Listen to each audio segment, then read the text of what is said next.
Hello बच्चों, welcome to my channel. मैं मीनाक्षी आ गई फिर से आपके लिए आपका अपना केमिस्ट्री का क्लास। तो बच्चों, आज मैं क्या पढ़ाने वाली हूँ आप लोगों को। आज हम लोग पढ़ने वाले हैं स्ट्रक्चर ऑफ प्रोटीन। जिसे मैंने पिछले क्लास में बताया भी था। जो जैसा अभी मैं पढ़ा रही थी स्ट्रक्चर, पेप्टाइड बॉन्ड बना था, पेप्टाइड बना था, उसी हिसाब से ये स्ट्रक्चर बनता है। तो पहले पिछले क्लास में हम लोगों ने क्या पढ़ा था? पेप्टाइड क्या है? When two or more than two amino acid bonded together with a bond is called peptide, और this bond is called peptide bond. जब दो या दो से ज्यादा अमीनो एसिड एक दूसरे से एक बॉन्ड के द्वारा जुड़ जाते हैं तो क्या कहलाते हैं? ये पेप्टाइड कहलाते हैं। और वो बॉन्ड क्या कहलाता है? पेप्टाइड बॉन्ड कहलाता है। And when 100 more than 100 amino acid या peptides, more than 100 peptides combined, it form protein. Residue इसका कितना होता है? 10,000 AMU। प्रोटीन का कितना होता है? 10,000 AMU। एक्सेप्शनल भी होता है। तो पेप्टाइड तो हम लोग पढ़ लिए, ठीक है। आज हम लोग उसका स्ट्रक्चर पढ़ेंगे। उसमें कुछ मेन पॉइंट था, की पॉइंट था क्या? तो जब पेप्टाइड बनेगा तो दो अमीनो एसिड लेंगे। तो पहला अमीनो एसिड के OH कहाँ से आएगा? पहला अमीनो एसिड के एसिड जो ग्रुप जो रहता है COOH, वहां से क्या लिया जाएगा? OH। एंड दूसरे अमीनो एसिड के NH2 से H लेके वहां से क्या किया जाएगा? जब वाटर रिड्यूस होता है तो क्या बनता है? पेप्टाइड का फॉर्मेशन होता है। तो चलिए थोड़ा पहले पिछले क्लास का रिवीजन हल्का कर लेते हैं। तो पेप्टाइड क्या बनता है? When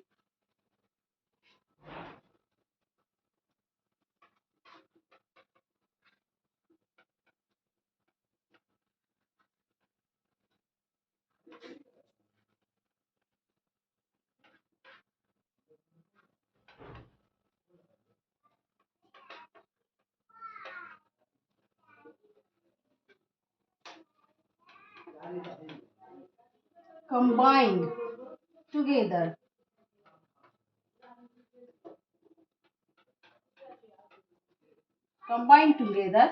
with a bond, combined together it form peptide.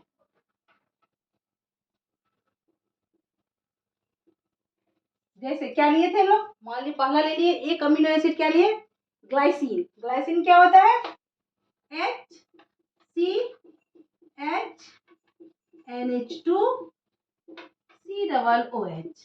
तो COOH को ऐसे लिख सकते हैं, डबल बॉन्ड OH। क्या ये? ग्लाइसिन।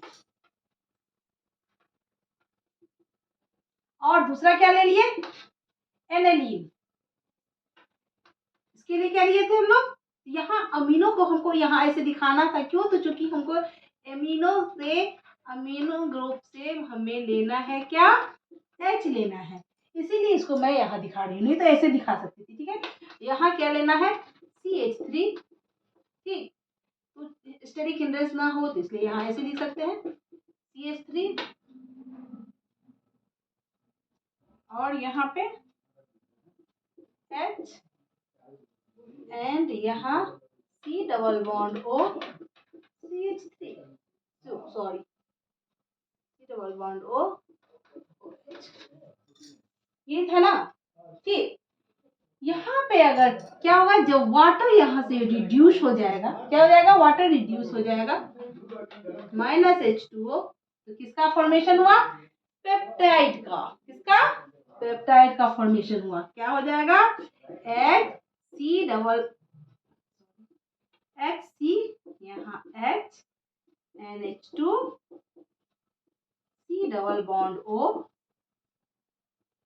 यहाँ NH CH, यहाँ CH3 C double bond O, and यहाँ OH। ये हो गया पेप्टाइड। एंड इस बॉन्ड को, ये ईथा वाला बॉन्ड जो है ना, इसे क्या कहते हैं? Peptide bond.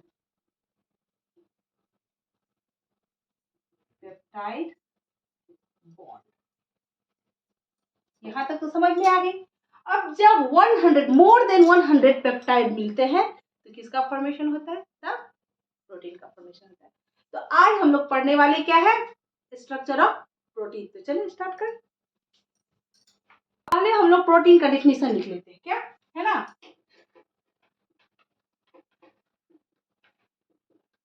प्रोटीन क्या है? पॉलीपेप्टाइड। मैंने ये भी पढ़ाया था, जब दो एमिनो एसिड मिलकर पेप्टाइड का फॉर्मेशन करते हैं तो उसे क्या बोलते हैं? डाइपेप्टाइड। 3 से मिलकर बना तो ट्राई, 4 से टेट्रा, 5 से पेंटा, ऐसे करके आगे सोन चलता है। एंड मोर देन 10 क्या कहलाता है? पॉलीपेप्टाइड। तो प्रोटीन का क्या होता है? पॉलीपेप्टाइड। ये क्या है? प्रोटीन क्या है? Polypeptide. A polypeptide with more than 100 amino acid.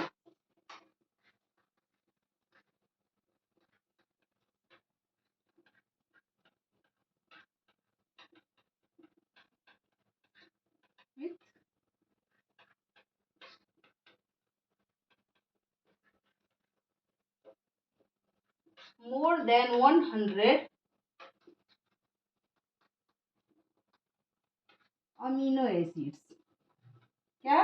A polypeptide with more than 100 amino acid residue with molar mass.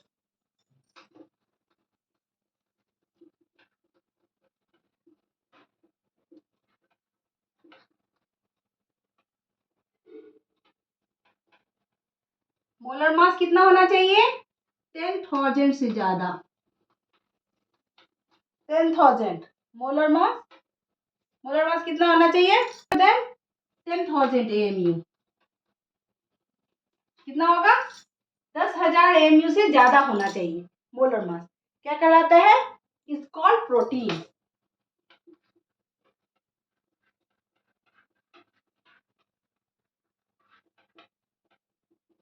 आगे बात समझ में? हम लोग बार बार तो यही पढ़ रहे हैं, सारा प्रोटीन पढ़ रहे हैं। अब हम लोग पढ़ते हैं क्या? Structure of protein. हर जब भी कुछ बनता है तो हर सब कुछ का कुछ ना कुछ एक्सेप्शनल होता है, इसका भी एक्सेप्शन है। वैसे तो मोर देन 100 पेप्टाइड्स मिलके क्या बनता है? प्रोटीन का फॉर्मेशन होता है। बट इंसुलिन क्या है? एक्सेप्शन है। इंसुलिन जो है ये प्रोटीन है, लेकिन ये कितना एमयू का होता है? ओनली 51। कितना? ओनली 51। एक्सेप्शन लिख ले।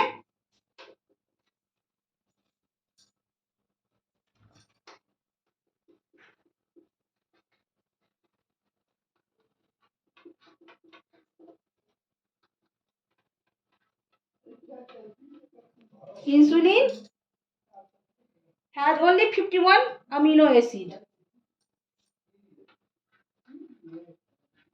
Only 51 amino acids. Acids residue.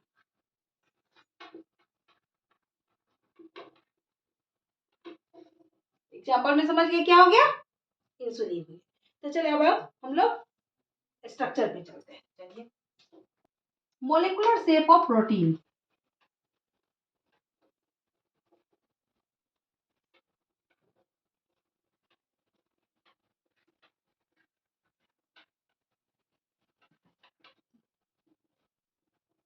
It can be classified into 2 type. इसे 2 टाइप में क्लासिफाइड किया गया है। कौन कौन? एक होता है फाइब्रस प्रोटीन, और एक क्या होता है? एक फाइब्रस हो गया और दूसरा क्या हो जाएगा आपका? ग्लोबुलर। पहला फाइब्रस और दूसरा ग्लोबुलर। ठीक, 2 तरह के होते हैं। ठीक, तो चलिए, it can be classified in 2 type.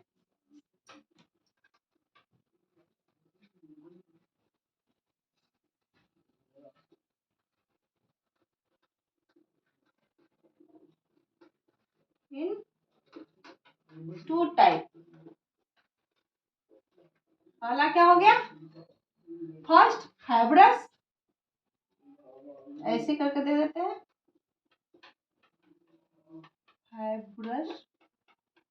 Fibrous and दूसरा क्या हो गया? ग्लोबुलर।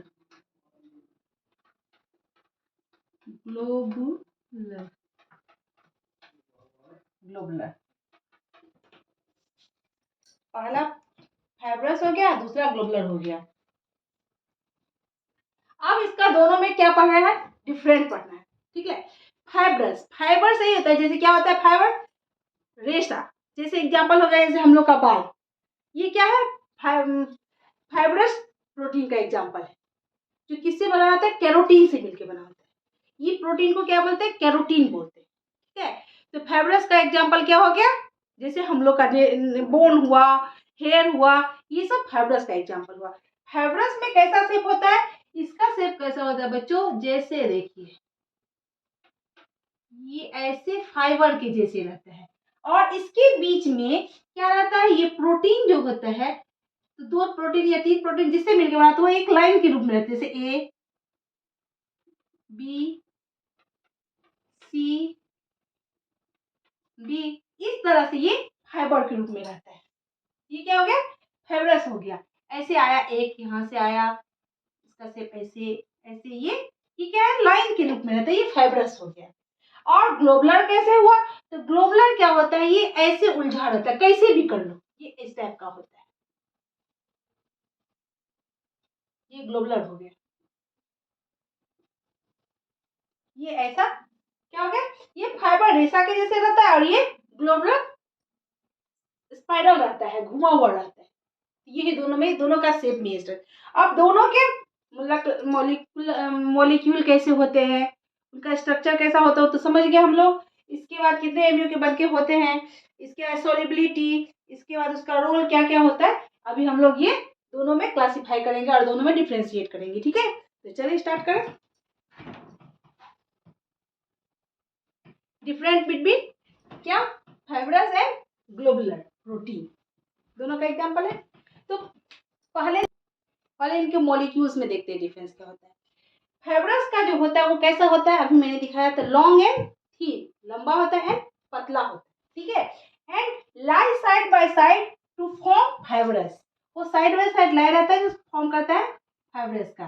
बताई थी ना अभी, जैसे मान लीजिए यहाँ हो गया एलेनिन, यहाँ हो गया ग्लाइसिन, फिर यहाँ और दूसरा एनिलीन हो गया, इस टाइप का। तो ये क्या होता है, एक दूसरे से जुड़े रहते हैं, लाइक साइड बाय साइड जुड़े रहते हैं, एंड एक फाइबर का फॉर्मेशन करते हैं। ठीक है, एंड ग्लोबुलर में क्या होता है, फोल्ड, ये फोल्ड मैं अभी बताई थी, ये फोल्ड रहता है ना, फोल्ड ऐसे, फोल्ड ऐसे करके कहीं से कहीं फोल्ड रहता है, स्फेरिकल रहता है, एंड इसका शेप कितना होता है, बहुत अच्छा होता है। कैसा होता है, 3D शेप में होता है। ठीक है, अब आते हैं किस पर, एग्जाम्पल देते हैं। तो फाइब्रस का एग्जाम्पल क्या था, मैं पहले बता चुकी थी आप लोगों को, क्या, जैसे केराटिन हम लोग का हेयर है ना, तो क्या हुआ, keratin in hair, collagen in skin and bone. ठीक, एंड ग्लोबुलर का एग्जांपल क्या हुआ, हीमोग्लोबिन, इंसुलिन, इसके बाद जो है एंजाइम, ये सब क्या है, ग्लोबुलर का एग्जांपल है। इसके बाद जो है आता है किसमें, सोल्युबिलिटी इन वाटर, किसमें आएंगे बच्चों, सोल्युबिलिटी इन वाटर। अब आप खुद देख लो, फाइब्रस क्या सोल्यूबल है वाटर में, हम लोग का बाल जो है पानी में सोल्यूबल है, नहीं है। हम लोग का पूरा स्किन पानी में सोल्यूबल है, ऐसा रहता तो पानी में नहाते तो पूरा घुल जाते, संभव है, नहीं संभव है। तो क्या है, तो ये फाइब्रस प्रोटीन जो होते हैं वो वाटर में इनसोल्यूबल होते हैं, जबकि ग्लोबुलर जो होता है वाटर में क्या होता है, सोल्यूबल होता है। जैसे हीमोग्लोबिन वाटर में सोल्यूबल होता है, इंसुलिन वाटर में सोल्यूबल होता है, एंजाइम वाटर में सोल्यूबल होता है। तो ये क्या होता है, solubility of protein in water. ठीक है, अब मेन आते हैं हम लोग इसके रोल पे। तो चलिए इसका रोल के बारे में, रोल पे आते हैं अब हम लोग। ये क्या था, शेप था, शेप का रोल पे। अभी हम लोग आते हैं फाइब्रस प्रोटीन के, जो हम लोग पढ़े उसका रोल क्या है हमारी बॉडी में। तो फाइब्रस प्रोटीन का मेन रोल है हम लोगों के क्या में, स्ट्रक्चर में, शरीर की बनावट में, है कि नहीं। जैसे केराटिन होता है तो हेयर का बनावट, कोलेजिन से नेल, केराटिन से ही हेयर एंड नेल सब का बनावट होता है। ठीक है, एंड कोलेजिन से क्या होता है, बोन एंड कार्टिलेज का बनावट, पूरा बॉडी का स्ट्रक्चर का बनावट होता है। तो ये तो फाइब्रस से हो गया। एंड ग्लोबुलर से क्या होता है, तो मेटाबॉलिज्म, इससे क्या होता है, मेटाबॉलिज्म होता है। जैसे एंजाइम इन ऑल ऑर्गेनिज्म, जितने ऑर्गेनिज्म होते हैं उसमें एंजाइम किससे होता है, कैसा प्रोटीन से बना होता है, वो ग्लोबुलर का होता है। And plasma protein, antibodies in mammal, mammal में जो एंटीबॉडीज होते हैं वो भी क्या है, कौन से प्रोटीन का एग्जांपल है, वो सारा रोल है, कौन रोल प्ले करता है? Globular protein. तो इस तरह से हम लोगों ने शेप ऑफ प्रोटीन पढ़ लिया। कितने तरह के थे ये, कितने टाइप में क्लासिफाइड किए गए थे? 2 टाइप। क्या क्या था? Globular and fibrous. ठीक है, फाइब्रस में क्या क्या दिए थे हम लोग? जैसे केराटिन हुआ, कोलेजन हुआ। एंड ग्लोबुलर में क्या क्या हुआ था? ग्लोबुलर में हीमोग्लोबिन हो गया, इंजाइम हो गया, ये सब आ गया था। ठीक है, अब हम लोग स्ट्रक्चर पे पढ़ेंगे। तो स्ट्रक्चर पे अगर देखें तो इसको 4 पार्ट में डिवाइड किया गया। कितने में? 4, जिसको मैं बारी बारी से आप लोगों को पढ़ाऊंगी। अब ये नेक्स्ट क्लास में पढ़ाऊंगी। अभी मैं वैसे ही आपको थोड़ा इसका इंट्रोडक्शन दे देती हूँ, क्योंकि तब बहुत बड़ा वीडियो बन जाएगा। तो अगर स्ट्रक्चर के बेसिस पे देखा जाएगा तो प्रोटीन को कितने पार्ट में डिवाइड किया जाएगा? 4 टाइप में। कितने में? 4 में। क्या होगा? Primary protein, secondary, tertiary and quaternary. जैसे जैसे ये बढ़ता जाता है उसका कॉम्प्लिकेशन बड़ा, उसको पढ़ने में ज़्यादा कॉम्प्लिकेशन होता जाएगा और बढ़ता जाएगा। अब बोलिएगा क्या ये टाइप है प्रोटीन? जैसे मान लीजिए ये एक धागा, ये एक प्रोटीन है, फाइब्रस प्रोटीन का एग्जांपल हो। ठीक, अब अगर यहाँ पे इसको सुलझाने के लिए बोलेंगे, अगर 2 धागा ऐसे जुड़ा हुआ है तो बहुत आसानी से सुलझ गया। लेकिन यही अगर एक से ज्यादा, बहुत सारा, ये अगर एक धागा ऐसे उलझा हुआ है तो उसको धीरे धीरे से सुलझा लेंगे। अगर 2 धागा जुड़ा हुआ है तो उससे ज्यादा टाइम लगेगा। 3 जुड़ा हुआ है तो उससे भी ज्यादा, 4 बहुत कॉम्प्लेक्स हो जाएगा सुलझाने में। तो उसी तरह से अगर बहुत सारे यहाँ प्रोटीन उलझे हुए हैं तो अगर इसको थोड़ा सा सुलझाया जाए तो टर्सरी में आ जाएगा। उससे ज्यादा सुलझ के बन गया तो सेकेंडरी में आ गया, और पूरा सुलझ गया तो क्या आ गया? प्राइमरी प्रोटीन में आ गया। तो ऐसे ही स्ट्रक्चर के बेसिस पे हम लोग क्या पढ़ेंगे? कितने तरह के? 4 तरह के प्रोटीन। कौन कौन बोले? Primary protein, secondary protein, tertiary and quaternary protein. तो नेक्स्ट क्लास में मैं आप लोगों को ये पढ़ाने वाली हूँ। तो इसलिए मेरे चैनल के साथ हमेशा जुड़े रहिएगा, और अगर सब्सक्राइब नहीं किए हैं तो जल्द से जल्द सब्सक्राइब कीजिए। जितने फ्रेंड हैं जल्द से जल्द उनको शेयर कीजिए, उन लोगों को भी फायदा होने दीजिए। पैसा तो लग नहीं रहा है, मुफ्त का ज्ञान मिल रहा है, ले लो जितना अच्छा से हो। नहीं पढ़ने में अगर समझ में नहीं आ रहा है तो बताओ कमेंट करके, समझ में नहीं आ रही है, मैं फिर अच्छे से और अच्छे से समझाऊंगी। इसलिए जितना हो सके उतना सा शेयर करो एंड लाइक करो। लाइक करने में कंजूसी मत करो, और अच्छा अच्छा कमेंट करो। तब तक के लिए टेक केयर, बाय बाय।